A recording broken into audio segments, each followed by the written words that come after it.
What's up, everybody? I'm back with another video, and today we're going to be taking a look at the Anker Solix C1000X power station.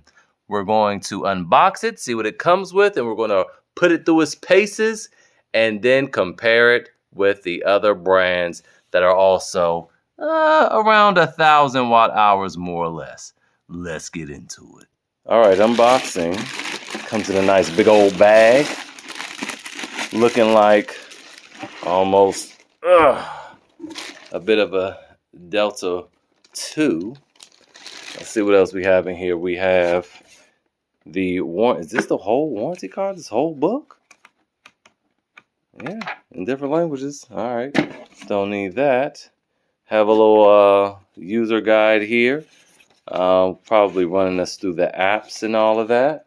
Then we have a box, which I'm judging because they have this box on the side. And why you have the punch outs if you know I can't put my finger in there? With the power station there, there's no way you can't do anything. You can't do it. Anyway, I'm judging. They could have put it somewhere else to design a better box. All right, let's go ahead and open this up. And in here, we have something else stuff. All right, so here we have some connectors, probably for solar, because this looks like it will go into your, we'll get to that. There are three.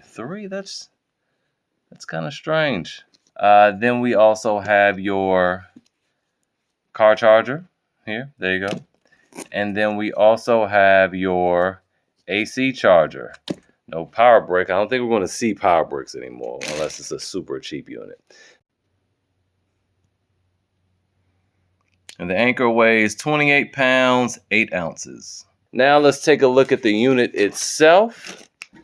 It's a nice, sleek unit. I do dig the carbon fiber design on the top. We have a light bar on the front, the car socket, and I'm assuming this is the flashlight there. Your power button. They have a nice feel to them and a nice look. You have your 2 USB-C charging ports. IQ3, I'm assuming those, if those weren't 100 watt ports, that would be ridiculous. Then you have your USB-A ports, which are high speed. You could tell by the blue.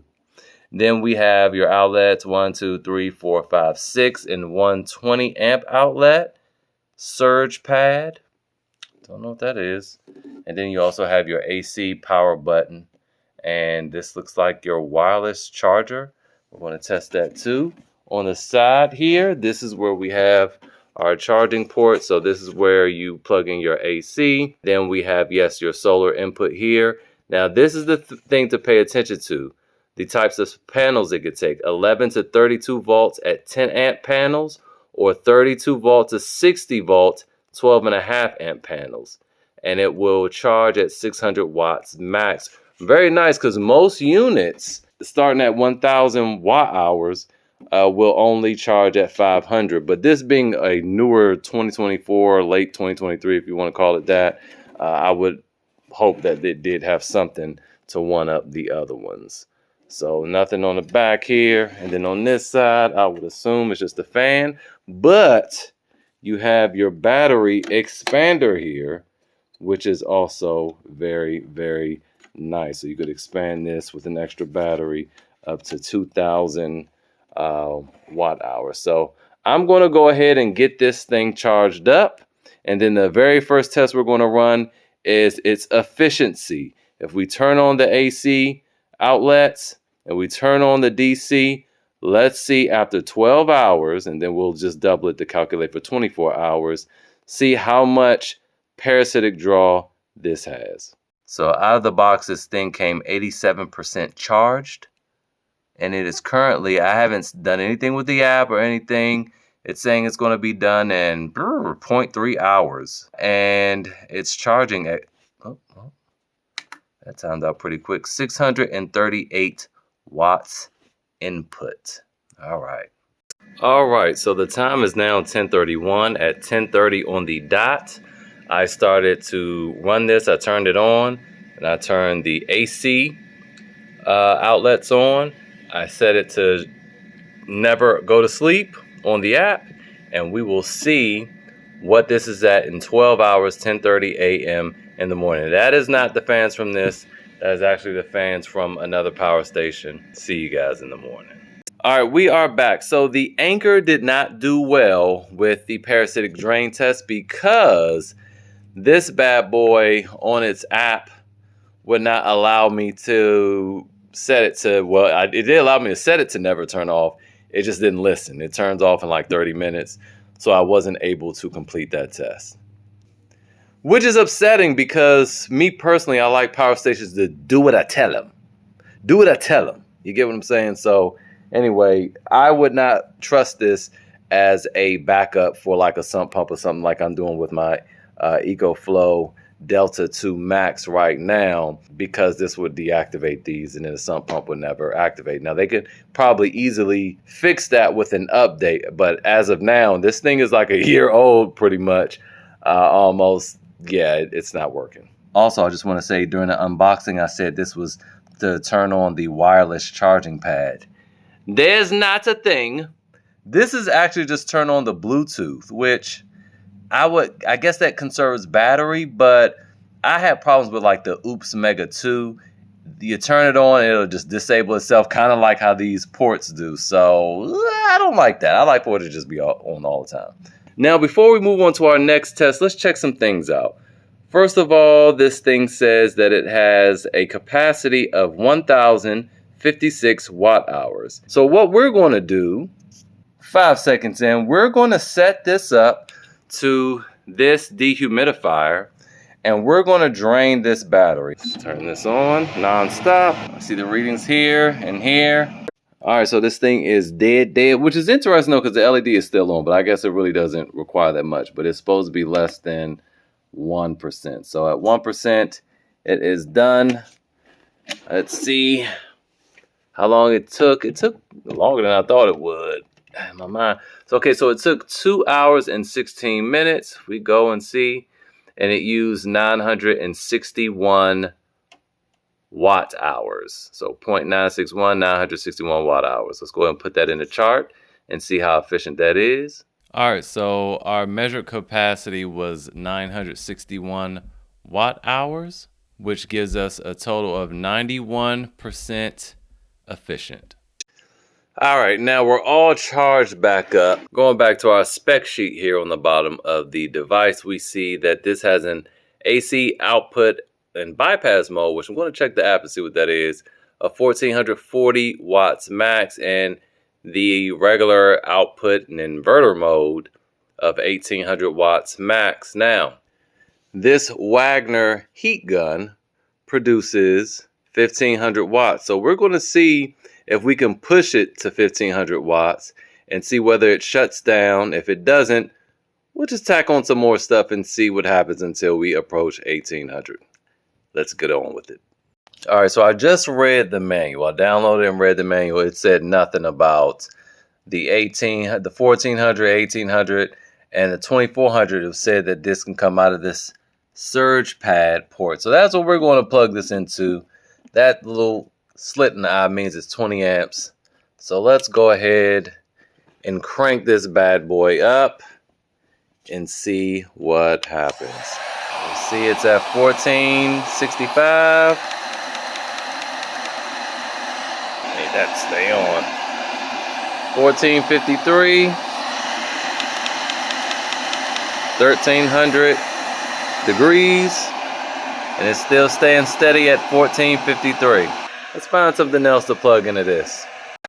All right, now I have the dehumidifier plugged back up, and it's producing 387 watts out. So we're going to turn this back on, and we're going to have it in the surge pad and see what happens. This should be interesting, because this, I believe, is supposed to run up to 2400 with nothing else plugged in. So let's just see what happens here. Or better yet, to be fair about this, let's plug this up here, and this should do 1800 total. Let's see if we can get past that. 1941. We hit 1941. Let's see. Okay, I walked all around the house. I couldn't find nothing else. We're at 714 watts now. I just plugged up another dehumidifier. Now, let's crank this bad boy back up. Oh, let's turn it down because that's gonna for sure overload it. 2202, 2186, 2184. It's still going. Let's keep going. All right, it's the next day, and I could not kill this thing yesterday, make it shut off, so I went and bought a little $10 Conair blow dryer, which will be high up on the wattage. These things use up a lot of energy, so hopefully we can get this thing to trip now. Definitely should, because this, with this, which is basically a glorified hair dryer, will be over 3,000. So let's get the potty started now. Let's see. Already at 16.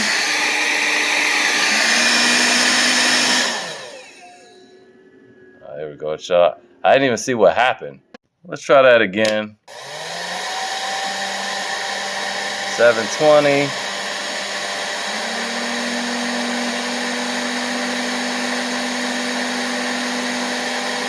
Okay, safe to say that 2200 we saw last night is the cap.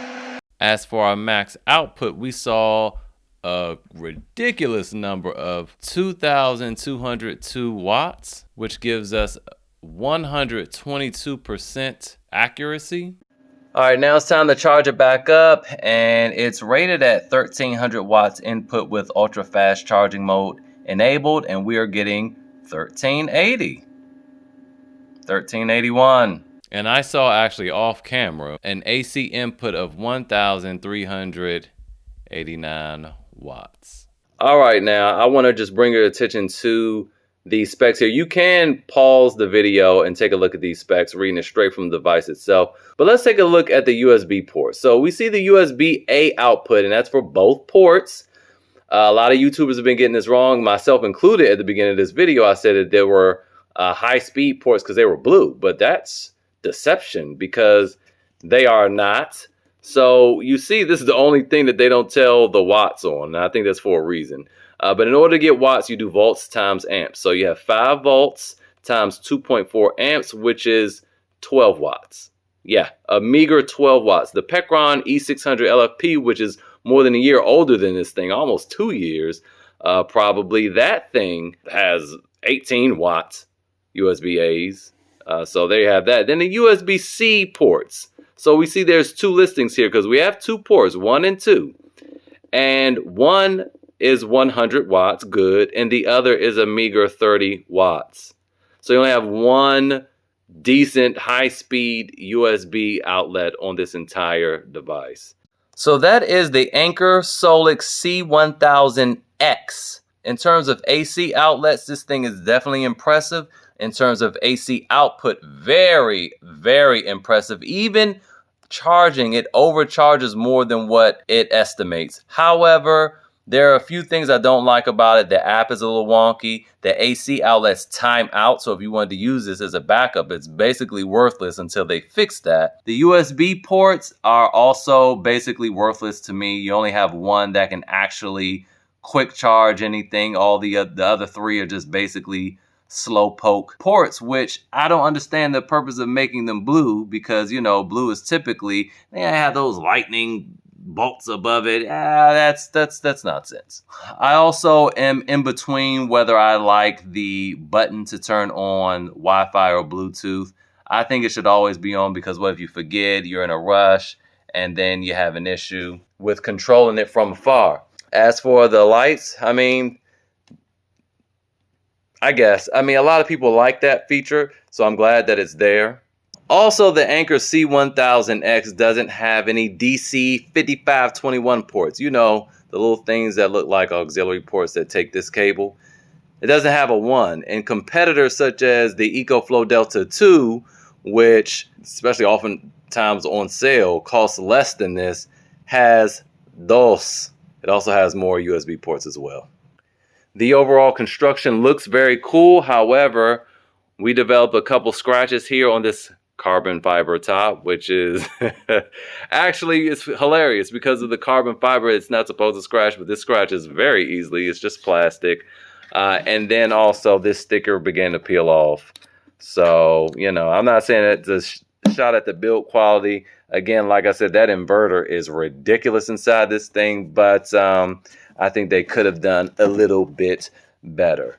Now it's time for the Eco Score. In terms of pricing, the Anker C1000X is competitively priced at $999. However, it lacks certain features as well as ports and power that a lot of the other power stations in this price range or in this capacity range have, and it gets a 3. As far as weight goes, it is heavy. It is almost 2 pounds heavier than the EcoFlow Delta 2, which again has more things on it, and so it gets a 2. As far as performance goes, it performs really well in terms of AC output, but in everything else, it's a flop and it gets a 3. Efficiency, unfortunately, we weren't able to test that because the unit wouldn't stay on, and so it gets a 2. As far as features go, it does have a flashlight, which is cool, but because it's lacking ports, it doesn't have wireless charging. This also gets it a 3.